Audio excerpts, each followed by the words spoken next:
বাংলাদেশ 90% মুসলমানের দেশ।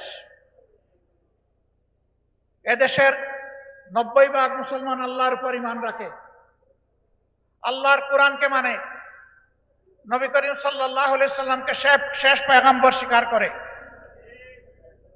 এই দেশে আইন চলবে কোরআনের মতবাদে ইনশাআল্লাহ। এই জায়গায় যতদিন পর্যন্ত আমাদের দেশ না আসবে, এ দেশে আমরা কোনো সত্যিকারের মানবিক সমাজ কায়েম করতে পারবো না।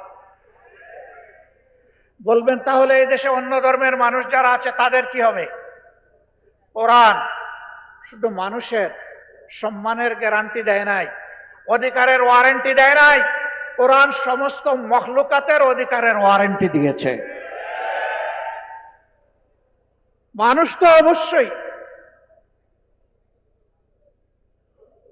মদিনায় যেমন সকল ধর্মের মানুষ পূর্ণ ধর্মীয় স্বাধীনতা, নাগরিক নিরাপত্তা এবং অধিকার ভোগ করেছেন, আল্লাহর দেওয়া আইনের এবং বিধানের ভিত্তিতে আমাদের প্রিয় দেশেও যদি সেই সমাজ ব্যবস্থা কায়েম হয়, ইনশাআল্লাহ তাআলা আযীম সেই অধিকার প্রতিষ্ঠিত হবে। কাজেই এখানে একটা দাবি দেখলাম, 7 দাবির মধ্যে একটা দাবি যে মসজিদ কমিটিতে ইমাম এবং খতিব সাহেবদেরকে সম্মানের সাথে অ্যাকোমোডেট করতে হবে। আমি আপনাদের এই দাবির সাথে একমত না।